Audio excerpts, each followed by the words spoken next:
Hey there everybody, it is Thursday, October 29th, 2009. I wanted to bring you some news articles and some things that are funny. I wanted to wait till after the GDP information came out to kind of gauge what's going on in the markets, and of course as expected, markets, the Dow anyways, is totally trying to reach for 10,000 as best as they can. So it's up about 150 points, at least as of around the noon hour or so on October 29th. And of course the dollar index is dropping, which you would expect, because back in September I mentioned that there's this inverse relationship between the dollar and the Dow, and of course now the talking heads are talking about that. So hey, YouTube scored another one. We were right again. So let's get in the news here. The deal was struck, and this is Market Watch. The deal was struck to expand the home buyer tax credit. Remember the $8,000 tax credit? Well, now they want to extend that to people who've been in homes for at least 5 years, and the tax credit for that would be $6,500. So they're just making this worse, guys. This is supply and demand. I mean, this is Keynesian economics, which these people are absolutely nuts about, right? Supply is here, demand is here. Prices need to be adjusted. That's what needs to happen to the home market.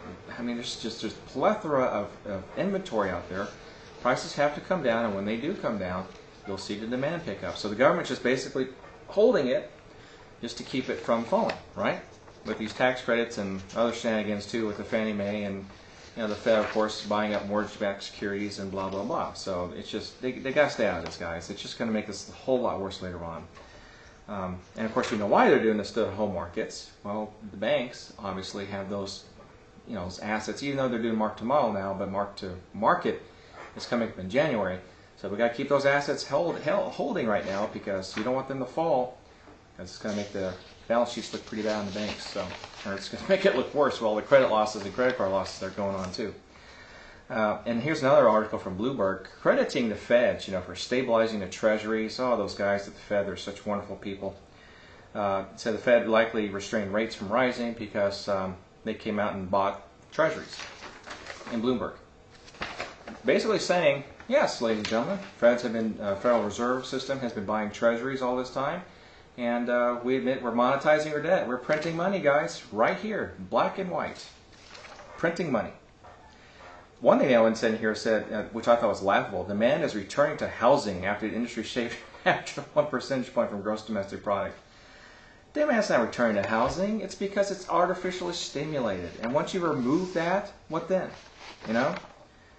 Oh, the Fed, is exiting at a Treasury at the great time. And of course, this article is talking about how the Federal Reserve System is promising not to buy Treasuries any longer.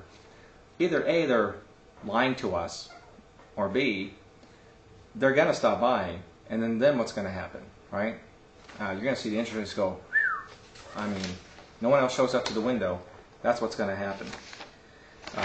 So anyway, I just think that's hilarious. Next article I talked about. And this article came out right before the GDP information came out. One thing I wanted to talk about was they're basically saying that in consumer spending, much of the boost in purchases was provided by the administration's auto incentive program known as Cash for Clunkers, which offered buyers $4,500 and blah, blah, blah. This of course boosted sales by about 700,000 vehicles. And the reason why I want to bring up this article too is to show you how much they lie to you. Back a paragraph down from that says fewer stockpiles. Growing demand caused inventories to keep falling. Growing demand, which may prompt companies to ramp up production in the coming months and contribute to growth. Now, growing demand certainly in the car industry, absolutely. Okay. In other parts of the economy, not so much. Supply chain has become so much more efficient probably in the last 5 or 6 years. With computer technology and all that. I mean, it's almost to the point where as soon as you pull something off the shelf, I mean, the production company is immediately notified to go make another one. I mean, it's getting to be that quick. So what's happening here? Growing demand? No. They're dropping inventories, right? Companies know the demand is not there, so they have to lower their inventories because of costs. They're going to lay off people, shut off lights, close plants. They know the demand is not there. So that's why there's a decrease in inventory. Not because there's all of a sudden the consumers are going out and buying flat screen TVs. It's because they know the demand is not there. So stop lying to us, will you please? Finally, this is the update. This is the final update, update number 3 from Bloomberg, talking about the information about GDP, rising up to 3.5%, which was stimulus driven in the consumer spending, cash for clunkers, the housing market, via the tax credit. Here's an interesting paragraph too. It says policymakers will now focus on whether the recovery, supported by federal assistance to the housing and auto industries, can be sustained into 2010 and generate jobs. Well, you know what? I can do no study for you. There's got to be no job creation because of this stimulus recovery. The record $1.4 trillion budget limits President Barack Obama's options for more aid. That's a pretty important statement, isn't it, ladies and gentlemen? Basically, they're saying here that Barack Obama's, political capital for getting more money is pretty much shot. Well, that's kind of scary, isn't it? So we have to get the Federal Reserve to continue printing money and eating up our treasuries, or I don't know what's going to happen after that. That's pretty bad. A lot of this is thanks to government support. Kathleen Stevenson, who happens to be the chief economist at Aladdin Capital Holdings in Stanford, said in an interview, the consumer, in fact, private demand in general is not ready to pick up the growth from the baton. It's not yet to pick up the growth baton from the government. That is right. She's finally someone saying something that's true. Of course, talks about the Labor Department. 530,000 workers filed for claims. It's up a little bit more than expected. And here's another. Here's another quote. The economy is growing, and I think that is a major accomplishment, said Christina Romer, chairwoman of Obama's Council of Economic Advisors. Unemployment tends to turn around more slowly. Yes, it does, doesn't it? Of course, what else is she going to say, right?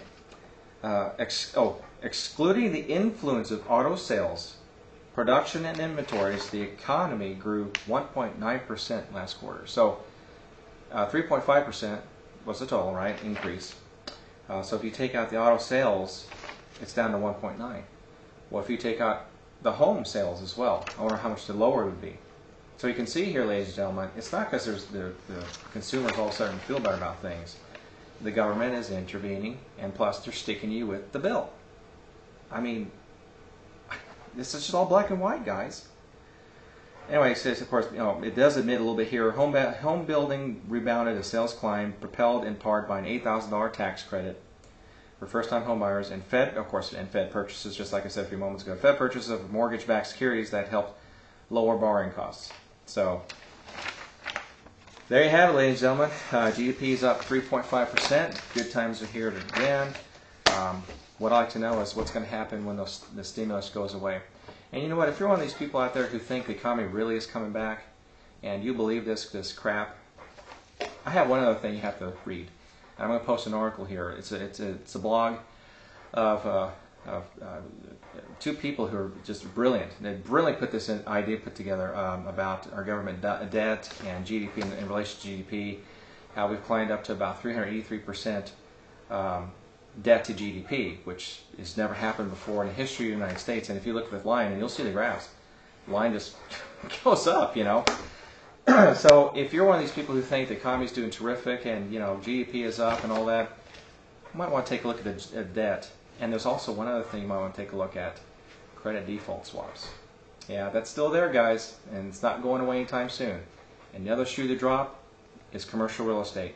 And they're starting to finally admit that. Cap mark, I mean, what else are you going to say?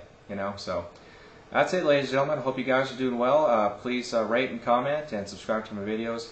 And look at the sign behind me. You like that? I think I'm going to start doing that in the topics and everything. GDP, LOL. So anyway, hope you guys enjoyed the video. Please subscribe, rate, comment, and we'll be talking to you soon. Have a great day. Bye-bye, everyone.